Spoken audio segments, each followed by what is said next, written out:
اللهم صل على سيدنا ومولانا محمد بعدد كل ذرة مئة ألف ألف مرة وعلى آله وأزواجه وآبائه وصحبه وبارك وسلم وصلي عليه.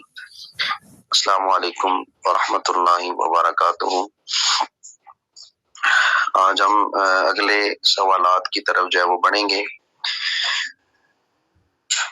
سب سے پہلا سوال ہے آج کا 141 نمبر صفحے پہ کہ ایک مقتدی اس وقت جنازہ میں شامل ہوا جب کچھ تکبیریں پڑھی جا چکی تھیں تو کیا وہ شامل ہو جائے؟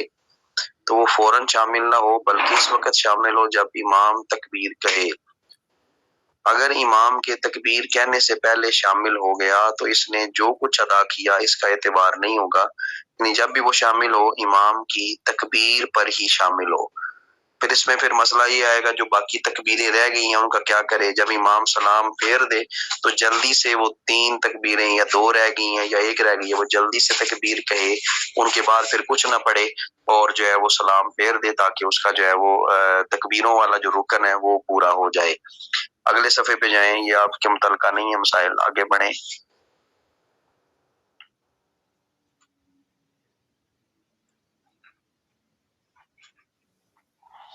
وہی مسئلے آگے چلیں جی.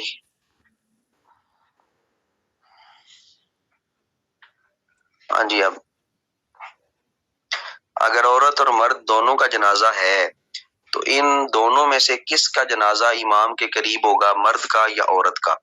تو یہ بھی آپ نے ذہن نشین رکھنا ہے. اگر 2 جنازے بیک وقت اٹھتے ہیں اور بعض دفعہ اس طرح ہوتا ہے کہ میاں اور بیوی دونوں اکٹھے جو ہے وہ انتقال کر جاتے ہیں تو مرد اور عورت کا جنازہ سب سے پہلے آگے کس کا رکھا جائے، امام کے قریب کس کا رکھا جائے؟ مرد کا جنازہ امام کے قریب ہو اور عورت کا جنازہ جو ہے وہ قبلہ کی طرف ہو، یعنی آگے ہو، امام کے سامنے جو ہے وہ مرد کا، پھر مرد سے آگے جو ہے جنازہ ہونا چاہیے عورت کا.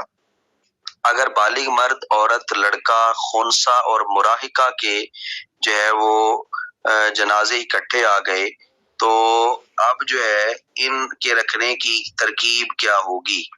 تو یہاں پر جو انہوں نے ذکر کیا ہے کہ امام کے قریب مرد ہو، اس کے بعد لڑکا، پھر خنثی، پھر عورت، پھر جو ہے وہ مراہقہ، یعنی نماز میں جس طرح مقتدیوں کی ترتیب ہے وہی یہاں پر ہے.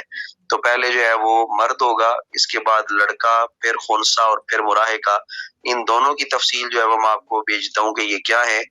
خنثی عام طور پہ مخنث یعنی جسے ہم ہجڑا کہتے ہیں وہ مراد ہے، اور ان کی جو احکامات ہیں وہ میں آپ کو جو ہے بھیج دیتا ہوں. اسی طرح مراہقہ کے بارے میں کیا ہے وہ بھی میں آپ کو جو ہے وہ بھیج دوں گا. یہ مجھے آپ نے یاد کرانا ہے، ان کو آپ پھر اپنے حساب سے اپنی تفصیل سے پڑھ لیں. اگر آزاد اور غلام کے جنازے اکٹھے آ گئے تو امام کے قریب کسے رکھیں؟ آزاد کا جنازہ امام کے قریب رکھیں اور غلام کا جنازہ جو ہے وہ بعد میں. اگرچہ آزاد نابالغ ہی ہو تو پھر بھی آزاد کا جنازہ پہلے ہے، غلام کا جنازہ جو ہے وہ آپ نے آگے رکھنا ہے.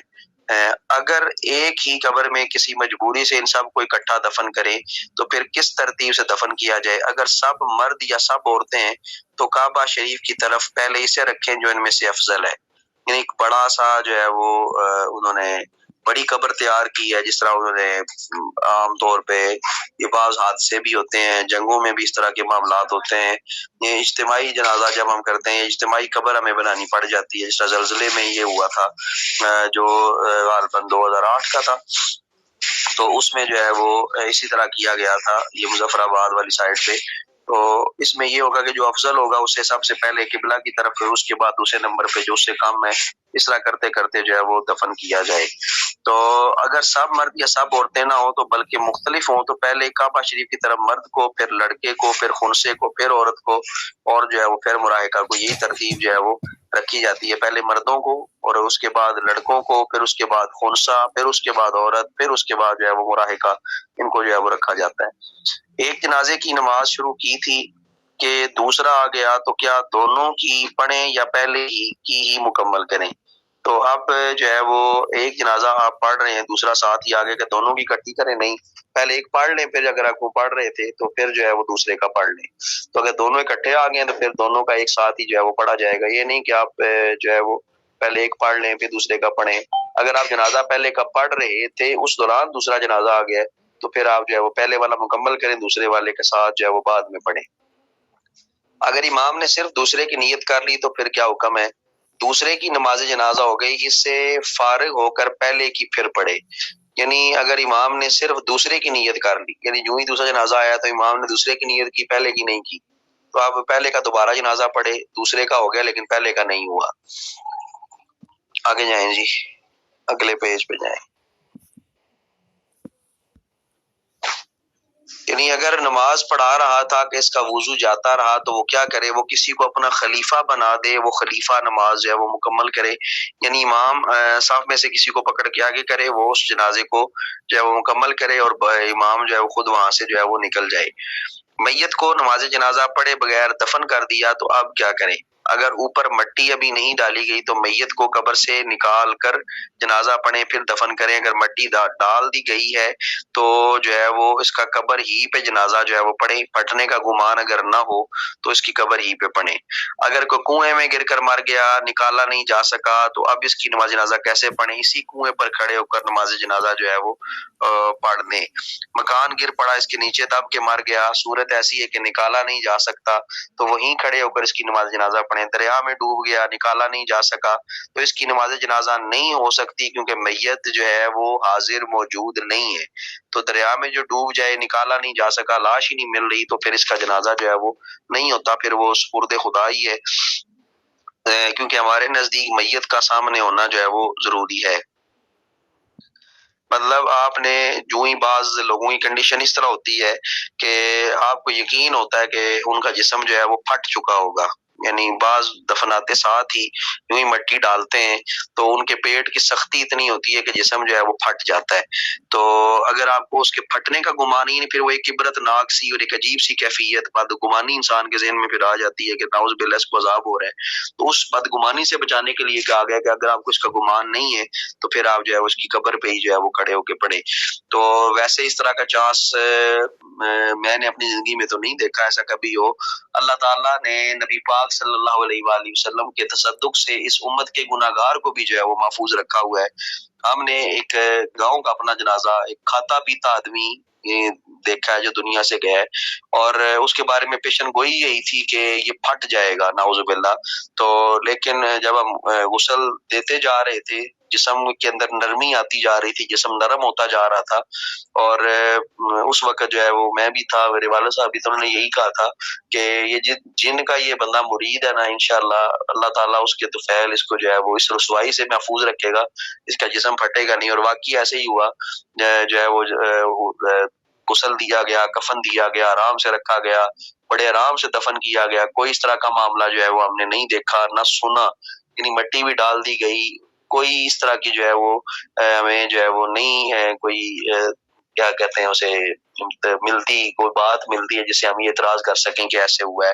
تو یہ نبی پاک صلی اللہ علیہ وسلم کا ایک تصدق ہے، ایک ان کا یوں سمجھ لیں کرم نوازی ہے کہ اللہ تعالیٰ اس طرح کی رسوا ہونے والی موت سے اللہ تعالیٰ نے اس امت کو جو ہے وہ محفوظ رکھا ہوا ہے۔ یہ احتیاطاً ایک مسئلہ جو ہے وہ ذکر کیا گیا، بعض اوقات جو ہے وہ ہو بھی جاتا ہے، یہ بہت کم چانس ہے، بہت کم، کوئی میڈیکل پوائنٹ آف ویو سے بھی جو ہے وہ اگر آپ دیکھیں تو بہت ریئر چانس ہے، بہت ریئر چانس ہے کہ جسم جو ہے وہ اس طرح پھٹ جائے بالکل ہی۔ اچھا، کیا مسجد میں نماز جنازہ پڑھ سکتے ہیں؟ یہ ذہن میں رکھیں، مسجد میں نماز جنازہ مکروہ تحریمی ہے، خواہ میت مسجد کے اندر ہو یا باہر، سب نمازی مسجد میں ہو یا بعض، کیونکہ حدیث میں نماز جنازہ مسجد میں پڑھنے کی ممانعت آئی ہے۔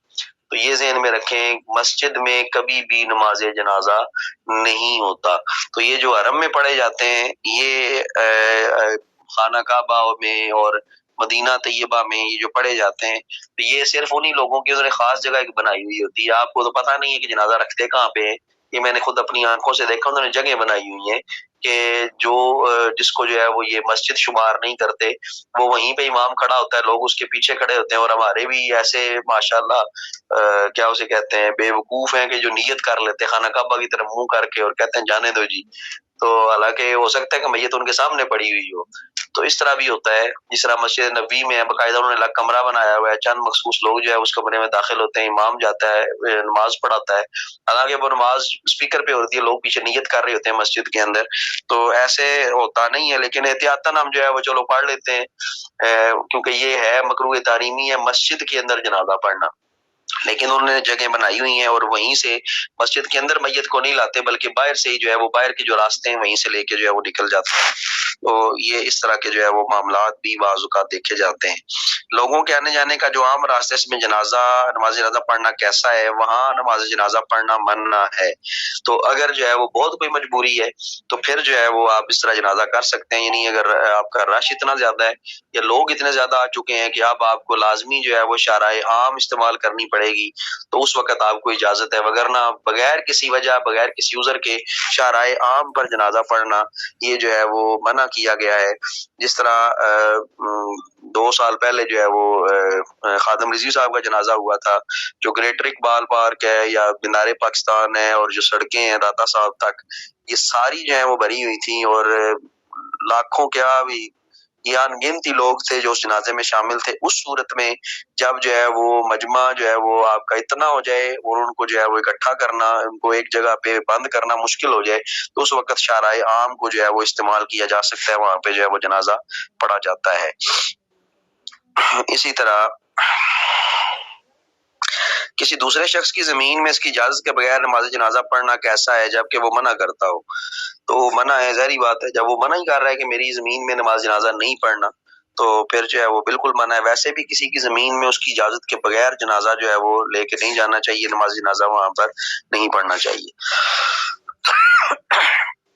اگر جمعہ کے دن کسی کا انتقال ہو جائے تو اس خیال سے جنازہ لیٹ کرنا کہ جمعہ کی نماز کے بعد پڑھیں گے، کیونکہ جمعہ کی وجہ سے زیادہ لوگ جنازے میں شامل ہو جائیں گے، کیسا ہے؟ اس خیال سے لیٹ کرنا مکروہ ہے، اگر جمعے سے پہلے تجہیز و تکفین ہو سکتی ہے تو کر دیں، یعنی اس کا انتظار کرنا کہ لوگ جو ہے وہ زیادہ، جس طرح یہ ہمارا جنازہ لیٹ کرتے ہیں لوگ، جی اور فلاں نے انگلینڈ سے آنا ہے تو فلاں نے امریکہ سے آنا ہے تو فلاں نے ہندوستان سے آنا ہے، تو یہ چیزیں جو ہیں وہ شریعت ان چیزوں کو جو ہے وہ قطعاً نہیں مانتی، یہ شریعت کے نزدیک ناپسندیدہ امور ہے کہ میت کو کافی دیر رکھا جائے اور انتظار کروایا جائے، تو ان چیزوں کا بھی ہم نے خیال رکھنا ہے، سنت کو ہم ہی نے آگے پہنچانا ہے۔ یہ معاملات مشکل ضرور ہوتے ہیں، یہ معاملات کہنے آسان ہے، کرنے بہت مشکل ہے، لیکن ان میں آپ سٹیپ لے سکتے ہیں، آگاہ لوگوں کو کر سکتے ہیں، لوگوں کو بتا سکتے ہیں، تو بعض دفعہ سمجھایا جائے لوگ کہتے ہیں کہ آپ پر جب بیتے گی تو پھر دیکھیں گے، تو یہ بھی جملے سننے کو ملتے ہیں، لیکن آپ کا کام ہے کہ آپ سنت طریقہ جو ہے وہ پہنچاتے رہیں، کسی نہ کسی کے دل پہ تو جو ہے وہ دستک ہوگی۔ اگر فرض نماز کے بعد جنازہ آ جائے، مثلا ظہر کی نماز تیار تھی، عصر و مغرب عشاء کی نماز تیار تھی، کہ جنازہ آ گیا تو پہلے جنازہ پڑھیں یا وہ فرض نماز جس کا وقت آ چکا ہے؟ اگر جنازے کی تاخیر میں میت کے جسم کے خراب ہونے کا ڈر نہیں ہے تو جس نماز کا وقت ہو چکا ہے اس کے فرض اور سنت پہلے ادا کر لیں، بعد میں جنازہ پڑھیں، اگر خراب ہونے خطرہ ہے تو پہلے جنازہ پڑھ لیں، بعد میں نماز جو ہے وہ پڑھ لی جائے۔ اگر نماز عید کے وقت جنازہ آیا تو پہلے عید کی نماز پڑھیں، جنازہ پہلے عید کی نماز پڑھیں پھر جنازہ پڑھیں، پھر عید کا جو ہے وہ خطبہ، یعنی پہلے آپ نماز پڑھ لیں، اس کے بعد جو ہے وہ جنازہ، پھر آخر میں خطبہ جو ہے وہ آپ ادا کر لیں۔ اگر جنازہ گہن کی نماز کے وقت سورج گرہن چاند گرہن کی نماز کے وقت آئے تو جنازہ کی نماز پہلے پڑھیں یا گہن کی؟ پہلے جنازہ پڑھیں پھر سورج گرہن اور چاند گرہن کی نماز پڑھیں۔ مسلمان کا بچہ زندہ پیدا ہوا مگر پیدا ہوتے ہی فوت ہو گیا تو کیا اسے غسل دیں گے یا جنازہ پڑھیں گے؟ ہاں، اسے غسل بھی دیں گے اور اس کا جنازہ بھی پڑھا جائے گا، یعنی بچہ زندہ پیدا ہوا ہے، ایک دوست نے سانس لیے ہیں پھر فوت ہو گیا ہے، اسے غسل بھی دیا جائے گا، اس کی نماز جنازہ بھی پڑھی جائے گی، نام بھی رکھا جائے گا۔ بچے کی پیدائش کے وقت اس کا اکثر حصہ جو ہے وہ باہر تھا اور وہ زندہ تھا مگر پورا باہر کرنے سے پہلے جو ہے وہ مر گیا، تو کیا اسے غسل اور کفن دیں گے اور اس کی نماز جو ہے جنازہ پڑھیں گے؟ ہاں، اسے غسل بھی دیا جائے گا، اس کی نماز جنازہ بھی پڑھی جائے گی۔ اگر بچہ مردہ پیدا ہوا ہو تو پھر کیا اسے غسل دیں گے اور اس کی نماز جنازہ پڑھیں گے یا نہیں؟ اگلے پیج میں جائیں جی۔ نہ اسے غسل دیں گے، نہ ہی اس کی جو ہے وہ نماز جنازہ پڑھی جائے گی، بلکہ اسے ویسے ہی نہلا کر ایک کپڑے میں لپیٹ کر جو ہے وہ دفن کر دیا جائے گا، لیکن اس بچے کا نام ضرور رکھا جائے گا۔ بچہ پیدا ہوتے وقت نصف سے کم باہر نکلا تھا تو زندہ تھا، مگر اگر اکثر باہر نکلنے سے پہلے وہ فوت ہو گیا تو اس کا کیا حکم ہے؟ اس کا بھی وہی حکم ہے جو مردہ بچے کا حکم ہوتا ہے۔ تو یعنی نہ غسل دیں گے، نہ نماز جنازہ ہوگی، صرف اس کو نہلا کر ایک کپڑے میں لپیٹ کر قبرستان کے ایک کونے میں جو ہے وہ دفن کر دیا جاتا ہے، جہاں پہ مردہ بچوں کو دفنانے کے لیے ایک جگہ جو ہے وہ مختص کی جاتی ہے، وہیں پہ ایک چھوٹا سا جو ہے وہ چھوٹا سا گڑھا کھود کے، قبر کھود کے اس کو جو ہے اس میں دفنا دیا جاتا ہے۔ اکثر کی مقدار کیا ہے؟ آپ کہتے ہیں بچہ اکثر باہر نکلنے سے پہلے فوت ہو گیا، تو اس کی اکثر سے مراد یہ ہے کہ سر کی طرف سے پیٹ سے باہر نکلے تو سینہ تک اکثر ہے، تو یعنی سر سے لے کے جب آپ نکالتے ہیں، سر کی طرف سے نکالیں تو سینہ تک جو ہے وہ اس کا اکثر حصہ شمار ہوگا، یعنی سینہ تک اگر بچہ نکل آیا ہے تو زندہ ہے تو یہ اکثر حصہ ہے، تو اس وقت اس کا جنازہ بھی ہوگا اور اس کا جو ہے وہ آگے کفن بھی بنایا جائے گا۔ ٹھیک ہے جی، یہ مسائل ہیں آج کے جو ہم نے پڑھے ہیں، انشاءاللہ باقی مسائل جو ہے وہ بعد میں کیے جائیں گے۔ اللہ تعالیٰ آپ کو اور مجھے ان پر عمل کرنے کی توفیق عطا فرمائے۔ السلام علیکم ورحمۃ اللہ وبرکاتہ۔ بسم اللہ الرحمن الرحیم۔ رب اشرح لی صدری ویسر لی امری واحلل عقدۃ من لسانی یفقہوا قولی رب زدنی علما رب زدنی علما رب زد فزد آمین ثم آمین۔ السلام علیکم ورحمۃ اللہ وبرکاتہ۔ آج ہم میت کے حوالے سے انتہائی اہم باب کا آغاز کریں گے، وہ ہے قبر اور دفن کا بیان، یعنی قبر کس طرح ہونی چاہیے، دفن کس طرح کرنا چاہیے، اس سے متعلقہ جتنے مسائل ہیں انشاءاللہ ہم تفصیل کے ساتھ ان مسائل کو سمجھیں گے، پڑھیں گے اور کوشش کریں ان مسائل کو آگے جو ہے وہ اپنے گھروں تک بھی بیان کرے، تاکہ زیادہ سے زیادہ دین کی تعلیم جو ہے وہ عام ہو سکے۔ اللہ تعالیٰ آپ سب کا اس حوالے سے حامی ہو، مددگار ہو، اور آپ کو تبلیغ کرنے کا اجر بھی عطا فرمائے اور دین کی تبلیغ کرنے میں اللہ تعالیٰ آپ کے لیے آسانیاں پیدا فرمائے۔ آج کا پہلا سوال ہے، میت کو دفن کرنا فرض ہے یا واجب؟ میت کو دفن کرنا فرض کفایہ ہے، یعنی فرض ضرور ہے لیکن فرض کفایہ ہے۔ اگر بستی میں سے کسی ایک نے دفن کر دیا تو پوری بستی سے جو ہے وہ یہ فرض جو ہے وہ اٹھ جائے گا، مطلب اگر کوئی دفن نہیں کرتا پوری بستی میں سے تو پوری بستی گناہگار ہوگی، اور اگر ایک نے دفنا دیا تو پوری بستی سے وہ گناہ جو ہے وہ ختم ہو جائے گا۔ اگر میت کو زمین پر رکھ کر چاروں طرف سے دیوار کھڑی کر کے قبر بنا دیں تو کیا جائز ہے؟ اس طرح جائز نہیں ہے، کیونکہ یہ فرعونیوں کا طریقہ ہے، جس طرح احرام مصر وہ بناتے تھے، تو اس طرح جو ہے وہ جائز نہیں ہے، یعنی درمیان میں سے زمین پر رکھ کے چاروں طرف دیواریں کھڑی کر کے اوپر سے چھت جو ہے وہ ڈال دیا جائے، اس طرح جو ہے وہ ہرگز جائز نہیں ہے۔ جس جگہ انتقال ہوا کیا اسی جگہ دفن کر سکتے ہیں؟ ہرگز نہیں، یہ صرف انبیاء کے لیے مخصوص ہے، اور انبیاء ہی کو وہیں پہ دفن کیا جاتا ہے جہاں پہ وہ وصال کر جائیں، تو باقی عام آدمی جو ہیں وہ ان کو قبرستان میں دفن کریں۔ مقصد یہ ہے کہ اس کے لیے قبرستان سے ہٹ کر کوئی خاص جگہ دفن کے لیے نہ بنائی جائے، انبیاء ہی کے لیے دفن کی جگہ جو ہے وہ خاص ہوتی ہیں، اس وجہ سے انبیاء کا حکم الگ سے کیا جاتا ہے۔ تو اسی لیے قادیانی کے بارے میں یہ چیز جو ہے وہ کہی جاتی ہے کہ قادیانی کیونکہ حضرت پیر سید جماعت علی شاہ صاحب رحمۃ اللہ تعالیٰ علیہ کی بد دعا اور پیشن گوئی کی وجہ سے وہ ناپاکی کی حالت میں مرا، اور روایات میں یہاں تک ہے، باقاعدہ اخبارات میں بھی یہ چیز چھپی کہ اس کے منہ سے جو ہے وہ گندگی نکلتی تھی، اور وہ اسی حالت میں جو ہے وہ مرا، اور گندگی ہی میں واش روم کے اندر جو ہے وہ مرا۔ تو کہا جاتا ہے کہ اگر یہ نبی ہے تو اسے وہیں پہ دفن کر کے بتائیں، تو یہ قادیانیوں نے پھر جو ہے وہ وہاں پہ دفن نہیں کیا تھا۔ تو جو نبی ہوتا ہے نبی ہی کے لیے خاص ہے، جو اس کے ایک جگہ مخصوص ہوتی ہے جہاں پر وہ فوت ہو وہیں پر ان کو جو ہے وہ دفنایا جاتا ہے، تو اس کا مطلب قادیانی جو ہے وہ جھوٹا نبی تھا۔ اس کے بعد جو ہے وہ اگلا سوال ہے، کیا نابالغ بچے کی قبرستان سے ہٹ کر گھر وغیرہ میں قبر بنا سکتے ہیں؟ بالغ اور نابالغ کا ایک ہی حکم ہے، یعنی نہ بنائیں، یعنی جو بالغ ہے اور نابالغ بچہ ہے قبرستان سے ہٹ کر ان کی قبر نہیں بنانی چاہیے، یعنی قبرستان میں ان کی جگہ ہے۔ قبر کتنی لمبی، کتنی چوڑی، کتنی گہری ہونی چاہیے؟ تو سنت طریقہ بتایا جا رہا ہے، قبر کی لمبائی میت کے قد کے برابر ہو،